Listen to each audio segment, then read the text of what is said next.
Hey, we're sitting here backstage with a vocal from MDC. Could you tell us a little about the band? Hi. We've been going for 12 years, the drummer and I, and we've had a few different people on guitar and bass through the years. But we're a destroy the state type of band and fight for your right kind of band, and we're just homey kind of folks, and it's an honor to be here. You have given up some record over the time. How many? I missed the question, I'm sorry. You have given some record over the time. How many? Oh, I lost track 7 or 8. You know, there's a couple live albums and bootleg albums, but about 7 albums that I can think of. And the last one just came out of Hey Cop, I Had a Face Like Yours. Came out about 5-6 weeks ago in the States. We really didn't release it here, which is too bad. We came with a couple hundred and they sold out in Holland the first week. And so this album is kind of like no one's really seen it or heard of it except in Holland or in Germany, which is unfortunate. But we wanted to go out and tour the world again, so here we are. And nice to be here. You mentioned bootlegs. What do you think of bootlegging your concerts? Go for it. Put them out. I don't care. Enjoy yourself. You know. If you bootleg us, no thank you. If you bootleg us, I got some right there. If you bootleg us, do a good recording. Don't do a shit recording. You have been on the tour now with Tribe 8. Yeah, we're on tour with Tribe 8. 18 shows. Then they're going back home, but we're going on an 80-city tour. We're here till August. It's Kill the Cop Within Yourself tour. We're going all the way to Russia. I don't know what it's like to starve. Do I know what it's like to starve? Yeah, I know what it's like to go hungry. We're pretty lucky that we don't starve. We're pretty much in the Western world. And there's pretty much ways of staying alive here. It's not like we starve like people in Ethiopia, like people in places that are really hungry. I don't think anyone can really relate to it. We're really hungry. What's bad? I think it's really bad. It's bad in Norway. People are starving in Norway. Yeah, it's never been starving. I don't know. I haven't seen many starving people in Norway. It's not like a lot of other places. People are starving in America, actually, because there's very little social welfare programs. Do you have any contact with the Norwegian underground scene? And how is it like in the USA compared to Norway? I really have very little contact. We stopped at Blitz on the way over here 2 days ago, if that's what you mean. I really don't know much about the radical underground in Norway, and don't really have much contact with radical people. We did for a while. We did some benefits in the United States for the John Brown Anti-Klan Committee, and they're pretty much a radical organization pushing for money to be given to people who have suffered from the American system through slavery. What do you think of the government in the USA? Have you been censored of tapes on your concert and things like that? I think the government of the United States has really been screwing things up. It's been a very conservative government for a long time that cut welfare and social programs out. A lot of people are hungry. A lot of people are suffering in America, and it's due to the American government. People are suffering around the world, and I think they're not cooperating. They're killing the planet with lack of interest in a global sense. I mean, right down from global warming and the atmosphere and the ozone holes to just the neglect of certain world situations. They're ready to spend $200 billion on a desert storm operation, but they're not willing to conquer AIDS. They're not willing to conquer hunger in the world. They're not willing to conquer the real problems of the world. They're ready to spend money on war, protect their economic and oil interests in the Middle East. And to me, it's the ultimate hypocrisy. I think the United States government stinks. Have you had any problems with American censorship, which is now seems like it's really growing the last few years? Well, we have problems when we come back into our country, and we're millions of dead cops. People search us; they search our assholes with, we played. Every time I cross the border. We played for the Pope when he came to San Francisco in 1987, which kind of really got our names into the computers. And there's a really feeling that you're being watched. We haven't had the same problem with Shelby Afra, where he put in the Geiger poster, and the police came down and actually busted his office and the place where he sells his records out of, and they confiscated everything and they took him to court. He had to spend hundreds of thousands of dollars protecting his right for freedom of speech. It hasn't been as direct as that, but we get a lot of hassles all over the place, and we've been busted a bunch of different times and places. We've been dragged off the stage in Los Angeles, handcuffed, dragged out. We get searched a lot between Canada and the U.S. We've been refused admittance to English. We're doing it because we mean it, because if I was just into the show, I wouldn't sing about the political things. It wouldn't matter. I was in hardcore from the very beginning, and I could write songs, and make them more about social things and about things that just... Okay, just eating. We care a lot. It'd be easier not being millions of dead cops.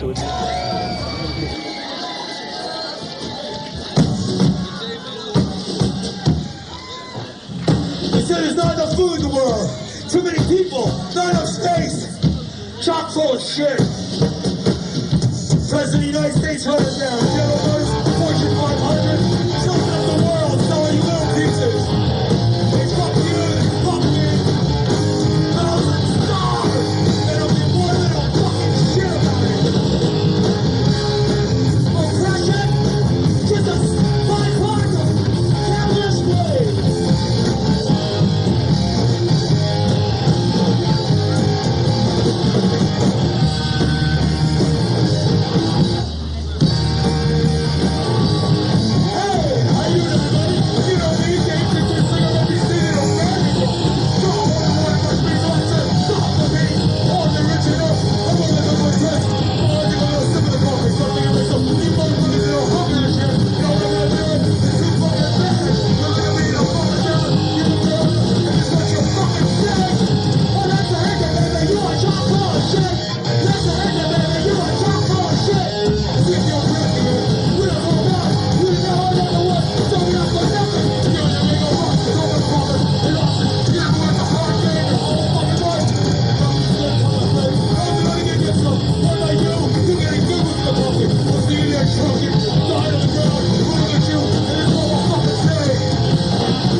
MDC, but it still means different things on every record.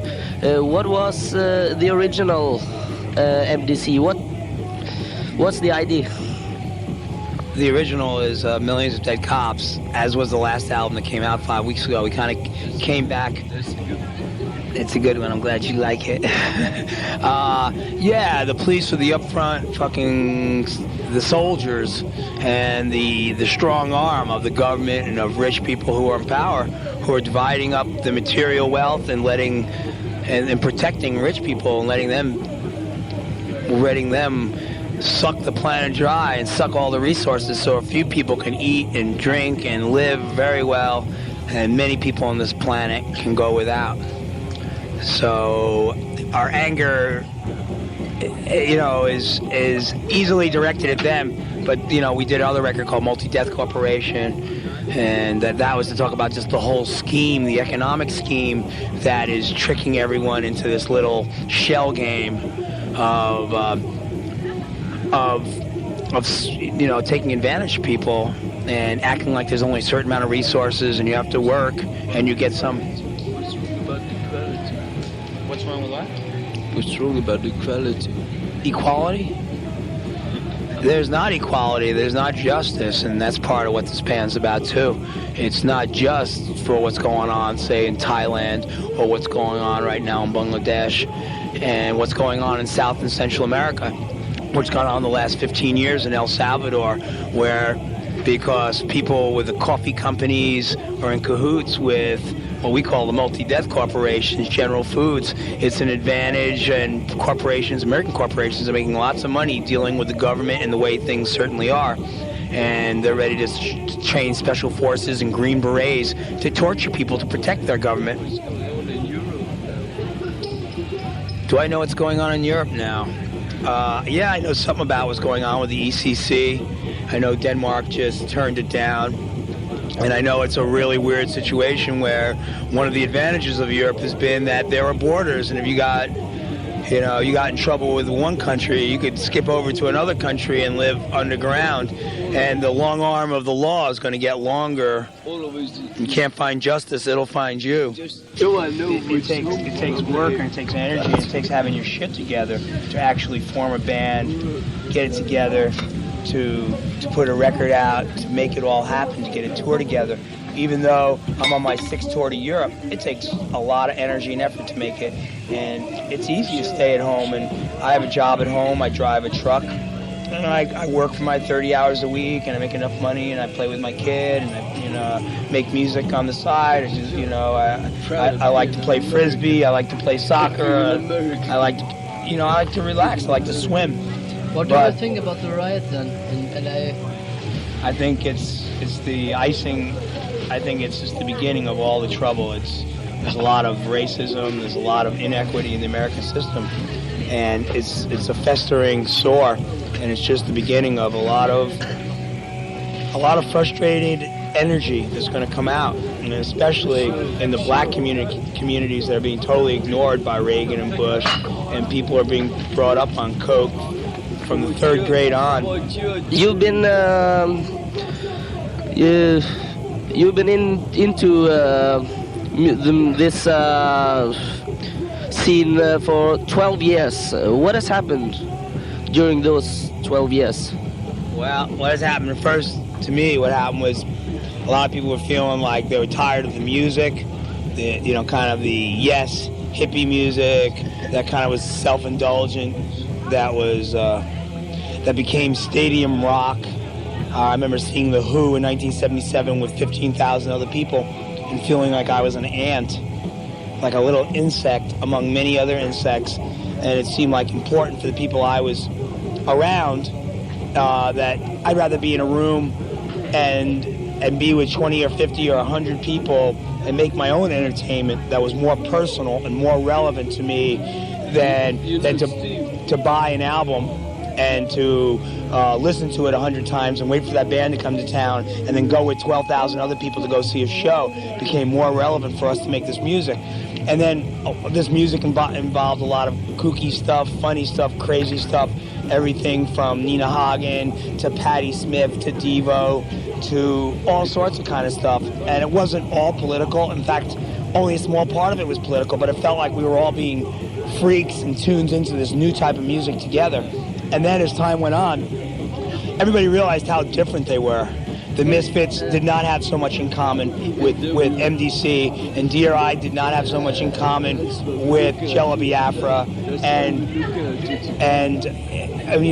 then all of a sudden the scene started bursting apart into many different divisions because everyone realized they did not necessarily want the same things.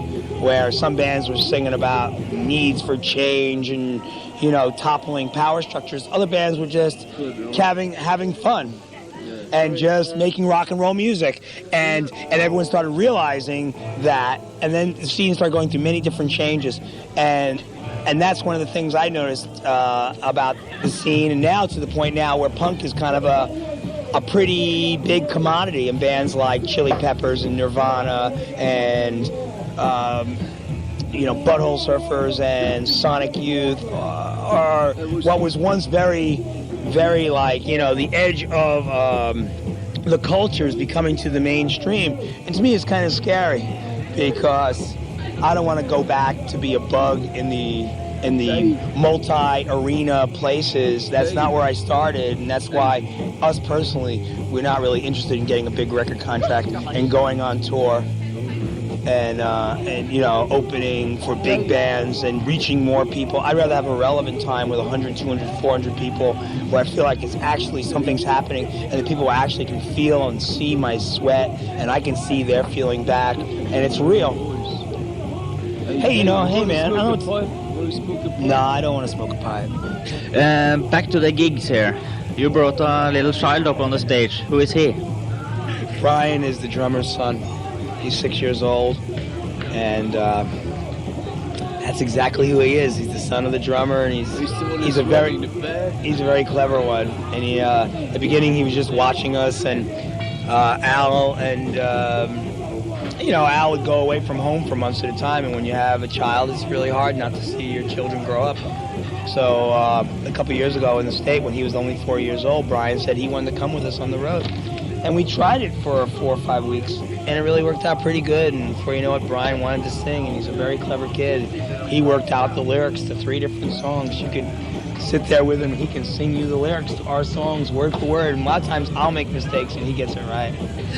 I'm going, oh man, he's a very clever one. He did a very good performance. Serious that low. What's that? He did a very good performance here tonight. Yeah, he feels it. He really feels it. He hangs around with us, and he can tell you why he's a vegetarian.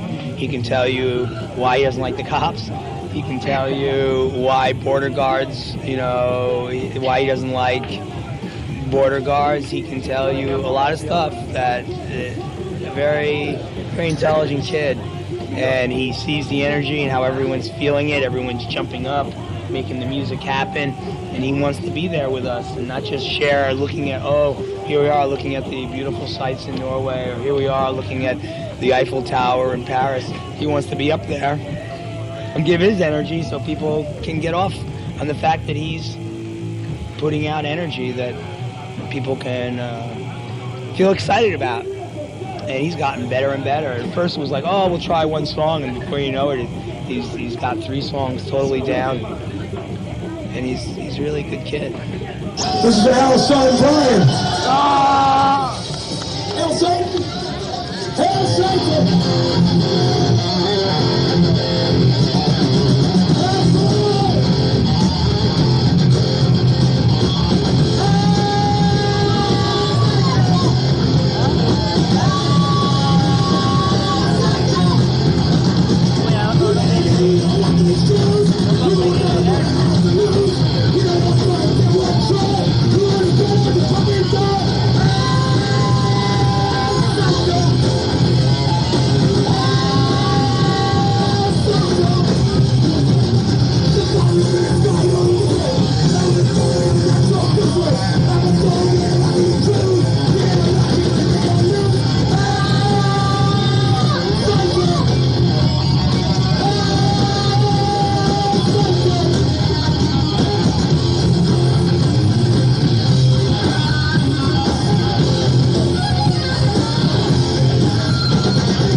What's the industry trying